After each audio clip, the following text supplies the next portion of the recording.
کیا کرتے تھے، یعنی یہ جو ان کو میوے ملیں گے،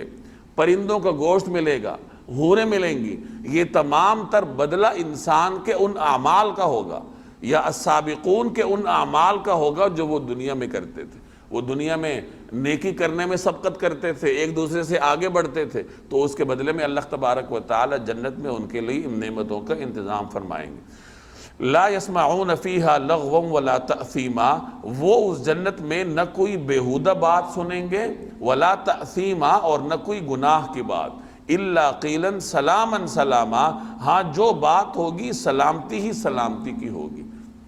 دنیا میں انسان مختلف ایسی باتیں سنتا ہے جو اس کی طبیعت پر ناگوار گزرتی ہیں، سخت باتیں بھی سنتا ہے، ترش باتیں بھی سننی پڑتی ہیں۔ جنت میں اللہ تعالیٰ جنتی کو ان باتوں سے محفوظ رکھے گا، وہ وہاں پر کسی قسم کی سخت بات نہیں سنے گا، کوئی بیہودہ گفتگو نہیں ہوگی، بلکہ ہر طرف سے سلامتی ہی سلامتی کی صدائیں ہوں گی، یہاں تک کہ اللہ جل جلالہ کی جانب سے بھی اہل جنت پر سلامتی بھیجی جائے گی۔ سلام قولا من رب الرحیم، کہ رب رحیم کی جانب سے اہل جنت پر سلامتی بھیجی جائے گی، اور یہ در حقیقت ان کے روحانیت کی انتہا ہوگی۔